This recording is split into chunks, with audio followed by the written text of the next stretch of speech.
ప్రతిపక్షంలో ఉన్నప్పుడు మన రాజధాని అమరావతేనన్న జగన్ అధికారంలోకి వచ్చాక మాట మార్చేశారని, పచ్చని ఋషికొండను బోడిగుండు చేసేశారని భీమిలి ఎమ్మెల్యే మాజీ మంత్రి గంటా శ్రీనివాసరావు ఆగ్రహం వ్యక్తం చేశారు. స్థానిక టీడీపీ నేతలతో కలిసి ఆయన ఋషికొండలో 500 కోట్ల రూపాయలతో ఖర్చుతో వైసీపీ ప్రభుత్వం నిర్మించిన ప్యాలెస్ ను సందర్శించారు.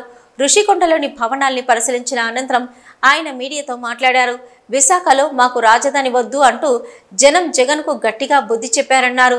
భారీ మెజార్టీతో తనను గెలిపించిన భీమిలి ప్రజలకు రుణపడి ఉంటానన్నారు. కూటమి అధికారంలోకి రావడంతో అనేక ఏళ్లుగా తెరచాటున ఉన్న ఋషికొండ నిర్మాణాలు వెలుగులోకి వచ్చాయని, కట్టడాల కోసం ప్రశ్నించిన వారిపై జగన్ ప్రభుత్వం కేసులు పెట్టిందని ఆవేదన వ్యక్తం చేశారు. ఏపీలో వైసీపీ ప్రభుత్వం ఋషికొండ నిర్మాణాలపై ఆది నుంచి వివాదాస్పదంగానే వ్యవహరించిందని, తొలుత టూరిజం కోసమే ఈ నిర్మాణాలు అన్నారని, ఆ తర్వాత రిసార్ట్స్ అన్నారని, మరి కొంతకాలం తర్వాత ఈ ప్యాలెస్ సీఎం క్యాంపు కార్యాలయం కోసం అన్నారని గంట ఎద్దేవా చేశారు. ఒకసారి హెలికాప్టర్ ద్వారా ఏరియల్ సర్వే చేసుకున్నాడు. ఓహో ఇదా ఈ కొండపై నడిపోతాను అన్నది. మరి చివరికి ఆయన చూసుకోకుండానే ఆయన పదవి దిగిపోవడం కూడా జరిగింది. నేను ఒకటే మీకు తెలియజేస్తా ఉన్నాను, 2019 ఎన్నికల్లో అంత భారీ మెజార్టీ ఆయనకి ఇచ్చినప్పుడు ఒక యువకుడుగా ఉండి ప్రజలు ఇచ్చిన తీర్పును అభాసం చేసే విధంగా ఆయన వ్యవహరించిన తీరు, మొన్న పరిపాలన మొత్తం కూడా ఈ 5 ఏళ్ళు వ్యవహరించిన తీరు నేను ఎలక్షన్స్లో మనకు రిఫ్లెక్ట్ వచ్చింది. నేను మొన్నటిదాకా చెప్తా ఉండేవాడిని, వైఎస్ఆర్ పార్టీ గురించి మాట్లాడుతున్నప్పుడు it is a sinking boat. అది అంటే అది ఆ ప్రజెంట్ టెన్స్ అప్పుడు చెప్పాను నేను, అది పడవ మునిగిపోతున్న పడవ కాబట్టి ఇక ఆ పడవలో ఎవరు ఉండలేరని. ఈరోజు అయిపోయింది, అది పడవ మునిగిపోయింది. వైఎస్ఆర్ పార్టీ అనే పడవ ఆల్రెడీ మునిగిపోయింది. ఇంకా అది ఒక చరిత్ర. మరి ఎప్పుడు ఆంధ్రప్రదేశ్ చరిత్రలో 93% స్ట్రైకింగ్ రేట్ తోటి, అంటే 175 స్థానాలకి 164 స్థానాలు. మరి ఒక పార్టీకి వ్యతిరేకంగా వేరే కూటమి గెలుచుకోవడం అంటే అదొక హిస్టరీ, అంటే మామూలు హిస్టరీ కాదు. ఒక ఎమ్మెల్యేలు కూడా తీసుకుంటే మెజార్టీలు, ఒక ముఖ్యంగా ఆయన ఎక్కడైతే రాజధాని అని చెప్పని చాలా ఘనంగా చెప్పుకున్నాడు, ఆ విశాఖపట్నం ప్రత్యేకించి భీమిలి, అది ఈ ప్రాంతం నేను రిప్రజెంట్ చేస్తున్న ప్రాంతం, ఇక్కడ కూడా నీ రాజధాని మాకు వద్దు బాబు, మేమేదో ప్రశాంతంగా ఉండాలి, మాకు ఎట్టి ప్లేస్లో కూడా నీ రాజధాని యాక్సెప్ట్ చేయట్లేదని చెప్పని 92,401 ఓట్లతోటి భీమిలిలో ఎమ్మెల్యేగా గెలిపించారు. అంటేనే స్టేట్లో సెకండ్ హైయెస్ట్, స్టేట్లో ఫస్ట్ హైయెస్ట్ కూడా ఆయన చెప్పిన విశాఖపట్నం క్యాపిటల్ ఏదన్నాడో విశాఖపట్నం రాజువాక మన సోదరుడు పల్లాసింగ్కే. అంటే అంతేకాదు 3 నారా లోకేష్కి వస్తే 4వది పెందుతుల పంచకల రమేష్. అంటే ఇట్లా దాదాపు విశాఖపట్నం పార్లమెంట్లో అన్నీ కూడా 60,000, 70,000, 80,000, 90,000 మెజార్టీలతో గెలిపించారంటే జగన్మోహన్ రెడ్డి గారి యొక్క రాజధానిని విశాఖపట్నం ప్రజలు ఎంత నిర్ద్వందంగా తిరస్కరించారో అందరం కూడా అర్థం చేసుకోవాలని చెప్పి కూడా తెలియజేసుకుంటూ, ఈ మామూలుగా పెద్దలు చెప్తారు, మూర్ఖుడు రాజు కన్నా బలవంతుడు అని చెప్పాను. కానీ ఆ మూర్ఖుడే రాజు అయితే ఎలా ఉంటుందో మనం చూసాం. అంటే ఒక రూల్ లేదు, ఒక రిథం లేదు, ఒక లాజిక్ లేదు, ఒక పద్ధతి లేదు. తన మనసుకు తోచిన విధంగా చేసుకుంటూ పోయి ఈరోజు ఈ రాష్ట్రానికి ఇటువంటి దుస్థితి ఇచ్చాడు. మరి అన్నేళ్ల అనుభవం ఉన్న చంద్రబాబు నాయుడు గారిని అక్రమంగా అరెస్ట్ చేయడం కావచ్చు, లేకపోతే ఇటువంటి నిర్మాణాలు కావచ్చు, లేకపోతే రాజధాని దాదాపు 70-80% పూర్తయి ఉంటే దాన్ని అర్ధాంతరంగా దాన్ని ఆపేసి దాన్ని ఒక స్పెషల్ లాగా చేసిన భర్త కావచ్చు.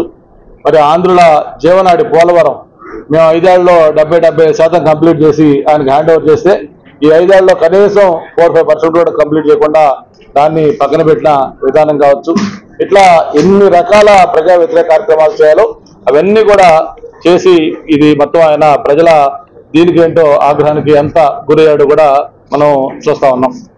మరి ఇప్పటికైనా సరే జగన్మోహన్ రెడ్డి గారిలో ఏమైనా రియలైజేషన్ వస్తుందని చూస్తే ఎక్కడా కూడా ఆ రియలైజేషన్ కనబట్ల. మరి ఇంకా కూడా ఏదో ప్రజలు తప్పు చేశారు, ప్రజలు రియలైజ్ అవుతారు, మళ్ళీ మనకి అవకాశం వస్తుందని చెప్పి ఇంకా ప్రజల్ని నింద మోపే విధంగా అలాగే ఆయన మభ్యపరుచుకుంటూ వాళ్ళ నాయకులకి ఇంకా చెప్తా ఉన్నాయంటే ఆయనలో ఏమాత్రం కూడా రియలైజేషన్ కానీ లేకపోతే ఆ పశ్చాత్తాపం కానీ కనపట్లేదు. ఎక్కడ పొరపాటు చేశాం, ఎందుకు ప్రజలు మనకి వ్యతిరేకంగా ఇంత తీర్పిచ్చారు అని ఆలోచించుకోకుండా ఉంటే ఆయన పార్టీ ఒక చరిత్రలో ఒక మిగిలిపోయే పార్టీ అవుతుంది తప్ప ఇంకా కాంటెంపరీ పాలిటిక్స్ లో పనికిరాదని చెప్పి కూడా తెలియజేసుకుంటూ, ఈ భవనానికి సంబంధించి కూడా చూస్తే మొత్తం ఇది 61 ఎకరాలు టోటల్ ప్రాజెక్టు. ఋషికొండలో ఏముంది అంటే మనకి కట్టప్ప బాహుబలిని ఎందుకు చంపాడని ఆంధ్ర రాష్ట్రం అంతా కూడా ఒక పెద్ద చర్చనీయాంశం అయితే మళ్ళీ తిరిగి దానంతా చర్చనీయాంశం ఋషికొండలో ఏముందనే విషయం పైన ఆంధ్ర రాష్ట్ర ప్రజలందరూ కూడా మాట్లాడుకున్నారు. విశాఖపట్నానికి నేను రాజధాని తీసుకొస్తానని చెప్పిన జగన్మోహన్ రెడ్డి రాజధానిని పక్కన పెడితే ఒక రాజభవనాన్ని అయితే కట్టుకున్నాడండి. మరి ఈ రాజభవనాన్ని కడుతున్నాడని చెప్పని మరి అప్పటి ప్రతిపక్ష నేత చంద్రబాబు నాయుడు గారు, అదేవిధంగా జనసేన పార్టీ అధ్యక్షులు శ్రీ పవన్ కళ్యాణ్ గారు ఇక్కడికి వచ్చే ప్రయత్నం చేస్తే ఎంతో మంది కార్యకర్తలను అరెస్ట్ చేసి ప్రతి ఒక్కరిని రోడ్డు మీద బైఠాయించిన వాళ్ళు లాక్కెళ్ళిపోయి ఈడ్చుకెళ్ళిన పరిస్థితి మీరు అందరూ చూశారు. మరి పవన్ కళ్యాణ్ గారు గతంలో ఎర్రమట్టి దెబ్బలకు వస్తున్నప్పుడు ఎక్కడ ఈ ఋషికొండకు వచ్చేస్తారేమో, ఋషికొండలో ఏం జరుగుతుందో బయటికి చెప్పేస్తారన్న భయంతో ఆ రోజు మా అందరినీ అరెస్టులు చేసి 307 అటెంప్ట్ టు మర్డర్ కేసులు పెట్టి జైల్లో పెట్టి పవన్ కళ్యాణ్ గారిని నోవోటల్ గది రూమ్ దాటనివ్వకుండా ఆయన మీద సెక్షన్లు విధించి వైజాగ్ నుంచి మళ్ళీ తిరిగి వెనక్కి పంపించారు. కాలం చాలా గొప్పదైందని చెప్పి పవన్ కళ్యాణ్ ఎప్పుడు చెప్తా ఉంటారండి. మరి ఈరోజు ఆ కాలం కాస్త రివర్స్ అయింది. ఈరోజు తీసుకుంటే కనుక చరిత్రలో ఎప్పుడూ చూడంత విజయం మన టీడీపీ, జనసేన పార్టీ, బీజేపీ పార్టీకి, కూటమికి ప్రజలు ఇచ్చారు. అసలైన విజయం ఏంటంటే మరి జగన్మోహన్ రెడ్డి గారిని ఈ ఋషికొండ పైన అడుగు పెట్టనివ్వకుండా చేయడమే ప్రజలు సాధించిన అసలైన విజయం కింద మేము భావిస్తాం.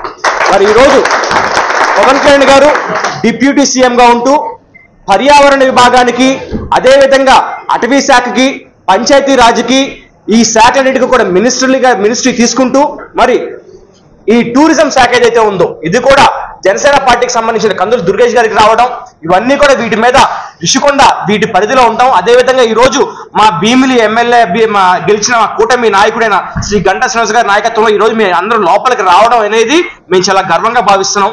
ఈరోజు లోపల అంటే కట్టడం గొప్ప కాదండి, ఇలాంటి పెద్ద కట్టడం గొప్ప కాదు, కానీ ఇంత కట్టడాన్ని కట్టి ప్రజలకు అసలు లోపల ఏం జరుగుతుందో తెలియకుండా చేసేది చూసారా, అది నిజంగా గొప్ప అని మెచ్చుకోవాలి మనందరం కూడా. ఎందుకంటే దాదాపు 30 అడుగుల బ్యారికేడ్లు పెట్టేసి లోపల ఏం జరుగుతుందో తెలియనివ్వకుండా మరి దీన్ని 500 కోట్ల రూపాయలు వ్యయం పెట్టాడంటే నిజంగా ఇందాక గంటా శ్రీనివాస్ గారి నాయకత్వంలో మేము చూసాం. లోపల ఆయన ఎలాంటి కమోడ్లు పెట్టాడు, ఎలాంటి మరి బాత్ టబ్బులు పెట్టాడు, 25 లక్షల రూపాయలు 35 లక్షల రూపాయలు పెట్టి బాత్ టబ్బులు పెట్టుకుని మీకు ఎంతసేపుడికి మేకప్ వేసి ఇది కేవలం పర్యాటక కోసం, లేదు మేము 5 స్టార్ హోటల్ కడుతున్నాం, వైజాగ్ లో 5 స్టార్ హోటల్ కట్టనివ్వరా అని చెప్పి ప్రజల్ని మభ్యపెట్టాడు చూసారా. మరి దానికి తప్పకుండా మూల్యం చెల్లించక తప్పదు.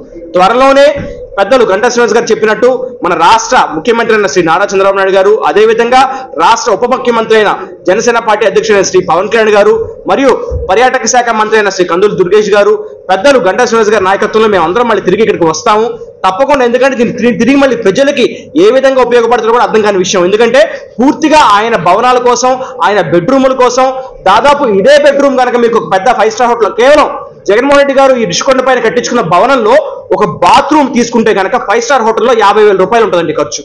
కేవలం బాత్రూమ్ మాత్రమే 50,000 రూపాయలు ఛార్జ్ చేస్తారు ఒక పెద్ద 5 స్టార్ హోటల్లో ఆయన కట్టించుకున్న బాత్రూమ్. మరి దీన్ని ఏ విధంగా ప్రజలకు మళ్ళీ తిరిగి చేస్తారనేది తప్పకుండా పెద్దలు తీసుకున్న నిర్ణయం బట్టి మేము త్వరలో మరి గంటా శ్రీనివాస్ గారి నాయకత్వంలో మీ అందరికీ తెలియజేస్తని చెప్పి మీ విషయాన్ని ఇక్కడికి పత్రికా ముఖ్యంగా అందరూ వచ్చారు కాబట్టి దీన్ని తప్పకుండా ప్రజల్లోకి చూపించాలి, ప్రజలు తెలుసుకోవాలి. ప్రజలు ఈ విధంగా జగన్మోహన్ రెడ్డి ఇంత లోటు బడ్జెట్ ఉన్న ఆంధ్రప్రదేశ్ రాష్ట్రంలో ఇలాంటి భవనం ఉందా అనే విషయం ప్రజలు ఆశ్చర్యపోతారని మనస్ఫూర్తిగా నేనైతే భావిస్తున్నాను.